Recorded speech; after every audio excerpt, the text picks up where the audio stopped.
Hello, welcome to my channel. I'm Kevin. Today we're going to talk about this race, Selangor Marathon, that happened last weekend that I raced at Sepang itself. So on this video, we have a race recap, and I'm going to talk about the experience on this race, the good thing and the bad thing itself. This is the first time I joined this Selangor Marathon, and it located at the Sepang International Circuit, but not inside the circuit, it's outside of the circuit. This time the race start at the behind of the circuit, one of the parking bay behind the circuit, so it's pretty dark over there when we start the race. So on the race pack collection is the same place and located at the parking bay there. Fast forward to the race day, I didn't have any sleep on that night because it started at 2 AM in the morning, so I have to prepare myself around 12 in the midnight, so I didn't have any sleep, and I arrived at the race site around 1:15, and the parking bay are pretty dark. I forget to get any photo, so all the runners have to use torchlight or use their phone torchlight to guide themselves to the race starting point. So if you can see one of the video that I captured from the race venue to the starting line are pretty dark. We can't see anything further than the starting line, so the race are quite dark. After I deposit my bag, so I have a quick walking around, have my supper.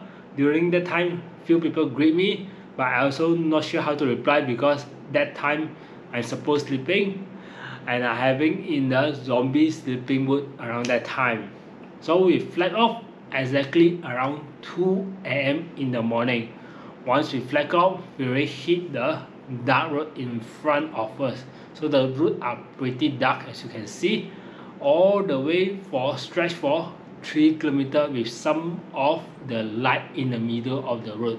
It's not much, it's just 2 or 3 street lights along the road until the 3 kilometers, the junction before we hit to the main road. Once we hit to the main road, there's some street light around the road, so we have to turn our to our right side to the end to make a loop because we need to do double loop around the road. But we're running on the main road on the speed lane, we are not running on the slow lane. It's a three lane street on both sides, so we are running on the speed lane on the both side, on the fast lane on both sides. It's quite dangerous for us because most of the street lights are not functioning, so a lot of black. If you see my race video, you can see a lot of street lights are not functioning with the car dashing very fast on our left side. So it's a pretty scary experience when we're running around there. And the water station are serving both sides. They put in the middle of the road, so it can serve left and serve on the right. When we're going and we're coming back, the water station can serve on the both sides. To make our first U-turn around 8 kilometers, we have to make a turn all the way back to the other end of the road. But during that period, around 15 kilometers to 17.5 kilometers before we make our second U-turn, that part of the road are pitch black.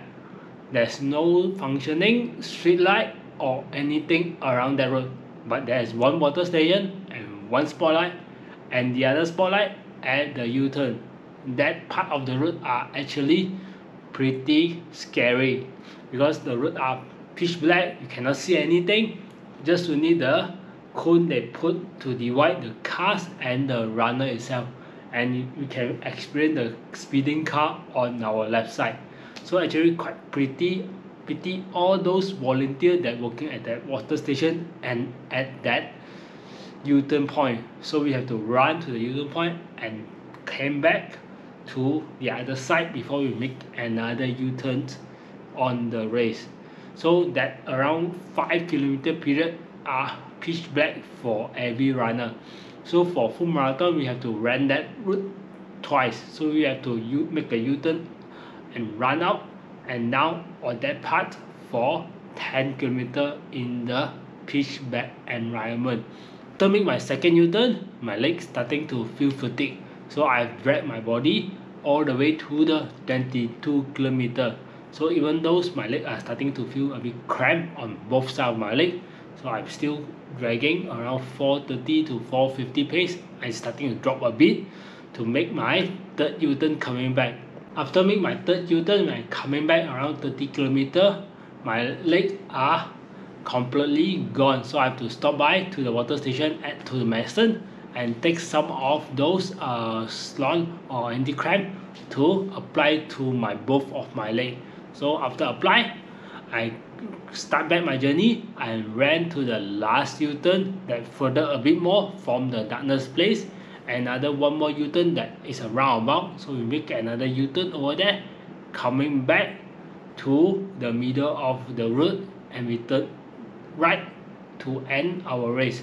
When we ending that part is the most scary part, because on the ending part the half marathon just flat off, so they are just rushing out like a speeding car all the way towards me. So if you see at there, it's a pitch black road, so dark, and the half marathon are running towards me. So it's quite a scary experience during the last 2 km, and I have to shout runners on the left, runners on the left. When I going back, I didn't sleep on the night, and my leg starting to cramp around 22 km and slow down with all the obstruction around the road. I able to finish my time around 3 hours 26 minutes. After I finish, I just quickly take my luggage, everything, take my baggage and go to my car.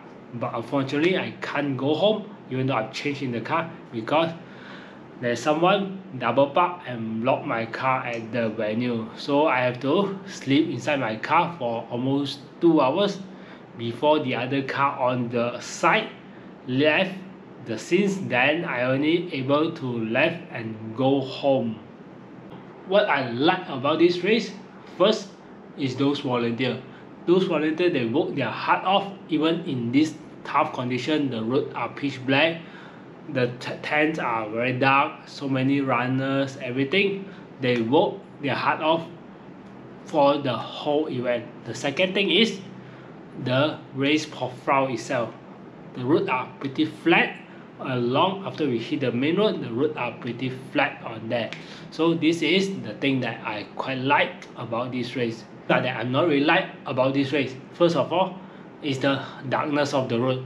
During the first 3 km when we start the race, we are completely pitch black dark around some of the hilly road, up and down, twist and turn. So someone might just fell down along that road. Luckily nothing happened on the race day. We are running on a pitch black on the first 3 km when all the runners are excited with full energy dashing down. So the second one is we running on the speed lane with the cone on our left side only. The car are dashing very fast on our left side, and the street light are not functioning, because I think around 50% of the route are pitch black. So this is something that I'm not really like about it.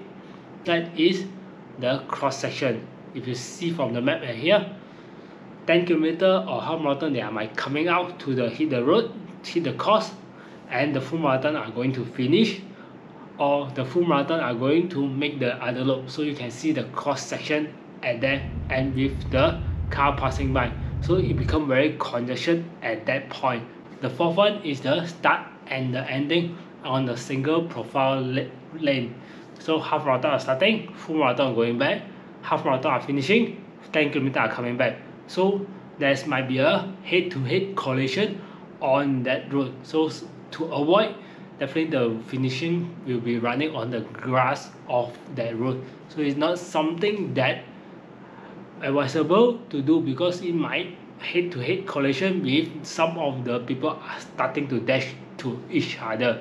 So the race recap for Selangor Marathon and my personal like and dislike about the race. So hopefully the organizer can improve on this race, or maybe on the other race that they're going to organize it, and take the point to improve the race itself. So that's all. See you guys next time. Bye.